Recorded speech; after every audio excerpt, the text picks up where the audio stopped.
ನಮಸ್ತೆ ವೀಕ್ಷಕರೇ, ಎಲ್ಲರಿಗೂ ಸ್ವಾಗತ ಸುಸ್ವಾಗತ ನವನೀತಾ ಇನ್ಸ್ಪಿರೇಷನ್ ಚಾನಲ್ಗೆ. ಕನ್ಯಾ ರಾಶಿಯ ವಿಶ್ವವಸು ಸಂವತ್ಸರದ ಯುಗಾದಿ ಭವಿಷ್ಯವನ್ನು ಈ ವಿಡಿಯೋದ ಮೂಲಕ ನಿಮಗೆ ತಿಳಿಸಿಕೊಡುತ್ತೇನೆ. ಕನ್ಯಾ ರಾಶಿಯವರ ಯಾವ ಗ್ರಹಗಳು ಯಾವ ಸ್ಥಾನದಲ್ಲಿ ಇದ್ದಾನೆ ಎಂದು ಮೊದಲಿಗೆ ತಿಳಿಯೋಣ.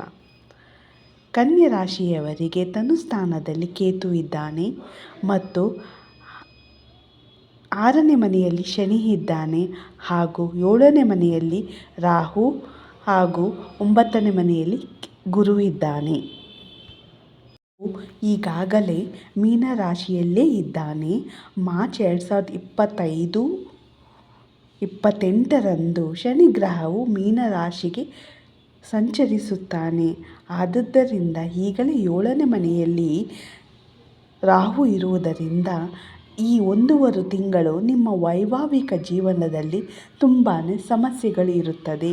ಯಾಕಂದರೆ ರಾಹು ಹಾಗೂ ಶನಿಯ ಸಂಯೋಗದಿಂದ ಈ ಟೈಮ್ನಲ್ಲಿ ಯಾವುದೇ ಆದ ವೈವಾಹಿಕ ಜೀವನದಲ್ಲಿ ನಿರ್ಧಾರವನ್ನು ತೆಗೆದುಕೊಳ್ಳಬೇಡಿ.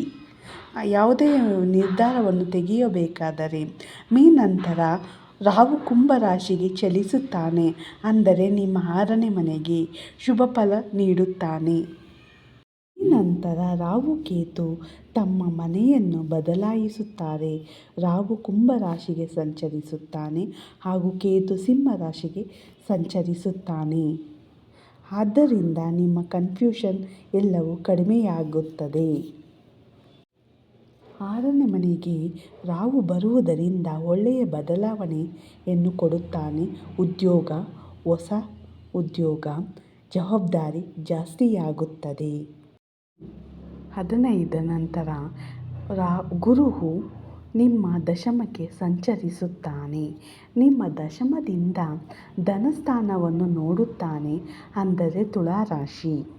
ಗುರುವಿನ ದೃಷ್ಟಿ ಧನಸ್ಥಾನಕ್ಕೆ ಬೀಳುವುದರಿಂದ ಹಣಕಾಸಿನ ವಿಚಾರದಲ್ಲಿ ಒಳ್ಳೆಯ ಬದಲಾವಣೆಗಳನ್ನು ನೀಡುತ್ತಾನೆ.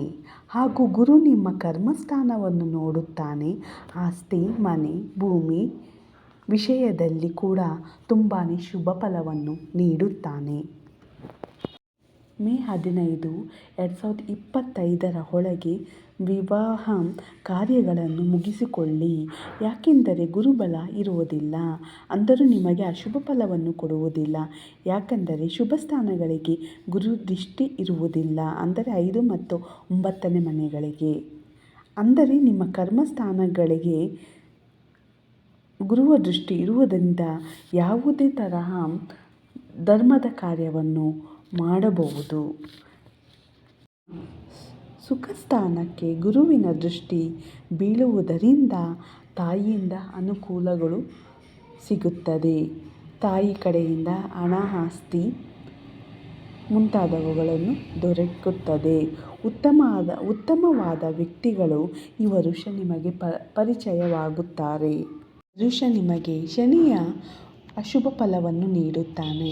ಯಾಕೆಂದರೆ ಶನಿಯು ನಿಮ್ಮ 7ನೇ ಮನೆಯಲ್ಲಿ ಸಂಚರಿಸುವುದರಿಂದ ವೈವಾಹಿಕ ಜೀವನದಲ್ಲಿ ತೊಂದರೆಯಾಗುತ್ತದೆ ಹಾಗೂ ಪಾರ್ಟ್ನರ್ಶಿಪ್ ಕೂಡ. ಶನಿಯ ದೃಷ್ಟಿ ನಿಮ್ಮ 9ನೇ ಮನೆಯಲ್ಲಿ ಬೀಳುವುದರಿಂದ ವೃಷಭ ರಾಶಿಯಲ್ಲಿ ಮಕ್ಕಳಿಗೆ ಯಾವುದೇ ತರಹ ಉಡುಗೆ, ಒಡವೆ ಇತ್ಯಾದಿಗಳನ್ನು ಖರೀದಿಸುತ್ತೀರಾ. ಗ್ರಹವು ನಿಮ್ಮ 12ನೇ ಮನೆಗೆ ಇರುವುದರಿಂದ ಯಾವುದೇ ತರಹ ಹೈಯರ್ ಎಜುಕೇಷನ್ಗಾಗಿ ಅಬ್ರಾಡ್ಗೆ ಹೋಗಬೇಕು ಅವರಿಗೆ ಈ ಸಮಯ ಒಳ್ಳೆಯ ಸಮಯವಾಗಿರುತ್ತದೆ. ಈ ವಿಶ್ವವಸು ಸಂವತ್ಸರ ಕನ್ಯಾ ರಾಶಿಯವರಿಗೆ ಎಲ್ಲ ಶುಭ ಫಲವನ್ನು ನೀಡುತ್ತಾನೆ. ಎಲ್ಲರಿಗೂ ಶುಭವಾಗಲಿ. ಈ ವಿಡಿಯೋವನ್ನು ಇಲ್ಲಿಗೆ ಮುಗಿಸುತ್ತಿದ್ದೇನೆ. ಈ ವಿಡಿಯೋವನ್ನು ಸಾಕಷ್ಟು ನಿಮ್ಮ ಬಂಧು ಮಿತ್ರರೊಂದಿಗೆ ಶೇರ್, ಲೈಕ್ ಆ್ಯಂಡ್ ಸಬ್ಸ್ಕ್ರೈಬ್ ಮಾಡಿ. ಧನ್ಯವಾದಗಳು ನನ್ನ ಪ್ರೇಕ್ಷಕ ಬಂಧು ಮಿತ್ರರೇ.